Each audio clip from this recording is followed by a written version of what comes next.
전화상으로 상담을 했을 때 다 못 해주는 경우들이 많아. 좀 디테일한 부분, 특히 세금 문제 같은 거. 그런 부분들을 이렇게 1대1로 아니면 우리가 티타임 하면서 얘기를 해주면 좋을 것 같다는 거죠.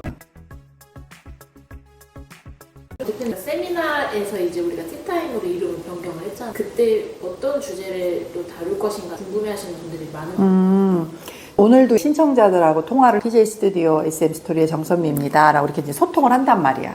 그럼 이제 그들하고 소통을 하는 게 뭐냐면 지금 당신의 가장 관심사가 무엇입니까? 이걸 물어보거든. 그럼 나는 경매에 관심이 있어요. 단기 임대에 관심이 있어요. 나는 아파트를 수십 채를 사놔서 종합소득세라든가 이런 세금이 지금 저는 너무 머리 아프고 금융이자가 비싸다 보니까 이 이자 내는 거에 거기다 또 원리금 균등 상환을 해야 되는 것도 있고 이러다 보니까 지금 이게 너무 머리 아파요. 그러니까 각 개인마다 지금 현재 자기가 가지고 있는 부동산 현 상황들이 다 다른 거지. 우리는 소규모로 10명에서 15명 정도만 딱 해서 이 사람들을 거의 1대1 수준으로 3회 정도 수강을 하게 하면서 1회는 이제 그 사람들의 현 시점, 어디까지 지금 재산 상태가 와 있고 나는 지금 어느 정도 리스크를 안고 있고 이런 거에 대한 거를 우리가 먼저 다 1대1로 뽑아내 주는 거야. 그렇게 하고 2회차, 3회차 때 2명씩, 3명씩 이렇게 해서 우리가 과외방 하듯이 1대1 멘토링을 해줘야 되는 거지. 그렇게 한 사람 한 사람 접수를 하면 그 고객 리스트를 가지고 내가 다 직접 통화를 깜짝 놀라는 거지. 대표님이 직접 전화 주셔서 너무 감사하다. 아까도 인천에서 장사하시는 분, 40대래. 초중반 되신 분이야. 남자분인데 목소리가 되게 순박하고 가슴이 찡한 그런 느낌이 있어. 이제 지금은 덮밥집으로 식당을 바꿨는데 계속 경매에 관심이 있어서 갔었는데 낙찰 가액이 실제 내가 금매로 사든 현 시점 매매가로 사든 그렇게 큰 차이가 없다 이거야. 그러면 내가 그 안에서 경매 강의 들으면서 몇백만 원 왔다 갔다 하면서 여러 가지 그 기회비용이 나갈 거 아니야. 그렇게 하다 보니 차라리 내가 정상적으로 배워서 정상적인 물건을 한번 가져보는 것도 괜찮다 생각이 들어서 대표님 유튜브 보고 신청하게 됐어요. 이렇게 얘기를 하는 거야. 그러니까 결론적으로는 이렇게 한 사람 한 사람 다 멘토링이 돼주려면 이렇게 티타임이 여러분들이 신청을 하는 게 맞다라는 거지. 그래서 어떤 커리큘럼을 놓고 무슨 기초반, 중급반, 뭐 초급반, 심화반 이거는 정말 우스운 얘기야. 일단 다들 전화를 내가 드리면 되게 감동해. 일단 감동해서 어떤 분은 진짜 막 우는 분도 있고 대표님이 정말 직접 전화 주셔가지고 갑자기 말문이 막혔다 가슴 막 너무 떨린다 이렇게 얘기하시는 분들도 있고 다 상처받은 영혼들이야. 그러니까 프로 수강러가 돼서 강의비도 너무 많이 버리고 연장도 너무 많이 다녀보고 강의비뿐만 아니라 나머지에 대한 기타 경비 이런 것들 너무 많이 써보고 또 시간도 많이 내고 장사하는 분 같은 경우는 하루 빼고 매출에 대한 다 놓고 가야 되는 거잖아. 그지? 나의 생업을 그냥 이렇게 내려놓고 간다는 게 쉬운 게 아니야. 그러니까 막 꿈에 부풀어서 간 사람들을 어떤 커리큘럼대로만 움직여가지고 이 사람이 물건을 자기 앞으로 소유할 수 있다? 이거는 신이 아닌 이상 쉽지 않아. 그리고 낙찰가액이나 이런 금액들도 그 수강을 해주는 선생님들이 그걸 정해서 금액을 얼마 써? 이거 못해. 그럼 본인이 알아서 써야 되는 거거든. 기회를 잡아서 티타임을 오면 기본적인 것들을 가르쳐 주거든. 그래서 어떤 분은 대표님처럼 나 따라쟁이 한번 해보고 싶어요 라고 얘기하는 60대 되신 그런 분도 계시고 세금 때문에 너무 머리 아파서 지금 우울했었는데 대표님 부도나면서 그렇게 힘든 과정 다시 일어났던 그런 과정들을 보면서 희망을 갖고 그냥 이유와 불문하고 신청했어요 하는 분들, 그러니까 이런 분들 한 분 한 분이 그냥 나는 다 가슴이 아리지. 왜 그러냐면 내가 힘들어 봤기 때문에. 내가 힘들어 봐서 다달이 내야 되는 원리금 균등 상환에 세금에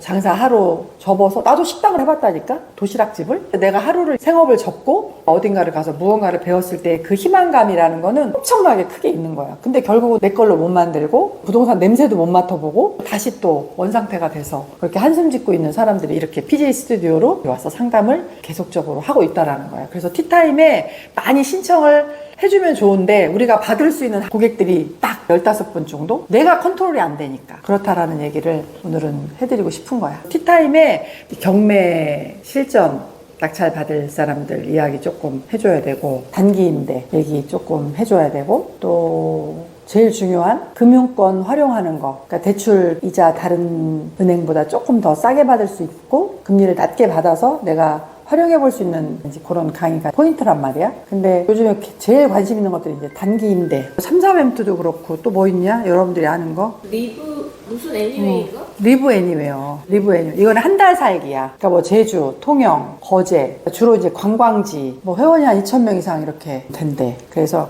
한 달 살기를 주로 하는 그 리브 애니웨어. 이것도 보니까 여자가 대표야. 그 플랫폼을 만든 분이. 그리고 삼삼엔투는 남자가 대표야. 공인중개사 출신이야. 만드신 분들이.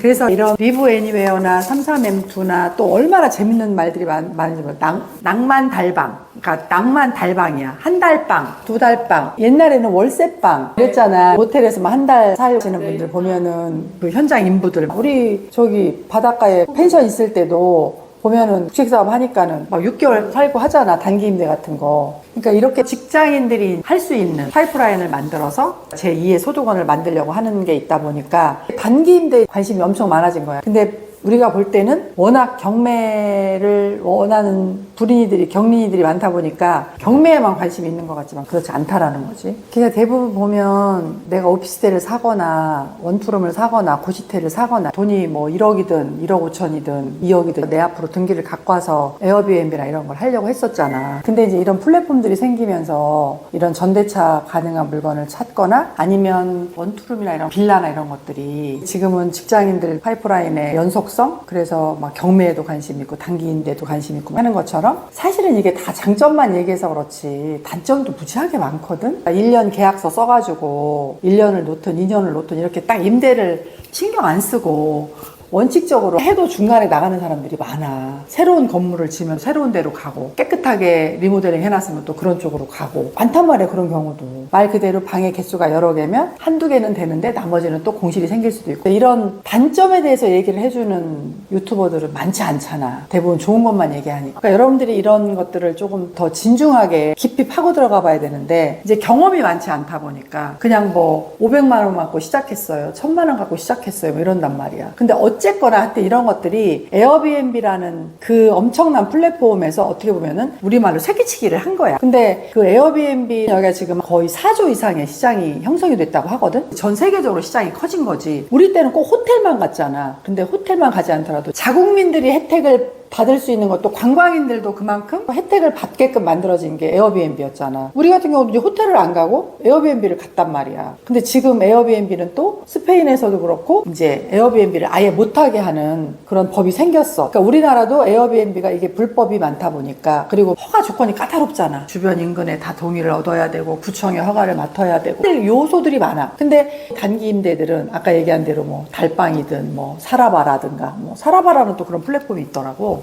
한 달 살아봐, 2달 살아봐. 이런 플랫폼들 같은 경우는 내가 꼭 임대사업자 없어도 단기 임대 같은 경우는 그냥 주민등록증으로만 해도 얼마든지 임대료를 받는 데 있어서 문제가 되지 않고 또 세금을 내는 것도 우리가 에어비앤비나 정상적으로 임대사업을 신고해서 내는 세금보다는 또 조금 더 덜 내는 방법도 있고 이러다 보니까 다 이쪽으로 이제 가는 거야. 그래서 이번 강의 우리가 세미나 하러 갈 때 여기에 대한 이제 중점적인 얘기를 우리가 이제 많이 해줘야 되고 자기 앞으로 등기 내지 않고 할 수 있는 방법. 그러니까 내가 보증금 정도만 있으면 한 1,000만 원? 뭐 2,000만 원? 요 정도만 있으면 이제 방을 2개 할 거냐 3개 할 거냐에 따라서 이제 수익률이 달라지니까 이제 그렇게 생각을 가지면 좋을 것 같아요. 그러니까 초기 자금을 가장 적게 갖는 걸로 해서 내가 리스크가 생기더라도 그 리스크를 최소화시켜야 되겠지. 그래서 이번에 가면 이제 그런 얘기를 주로 끌고 가려고 하거든. 그러니까 이게 전화상으로 상담을 했을 때 다 못 해주는 경우들이 많아. 좀 디테일한 부분. 또 특히 세금 문제 같은 거. 그런 부분들을 이렇게 1대1로 아니면 우리가 티타임 하면서 얘기를 해주면 좋을 것 같다라는 거죠. 단기 임대.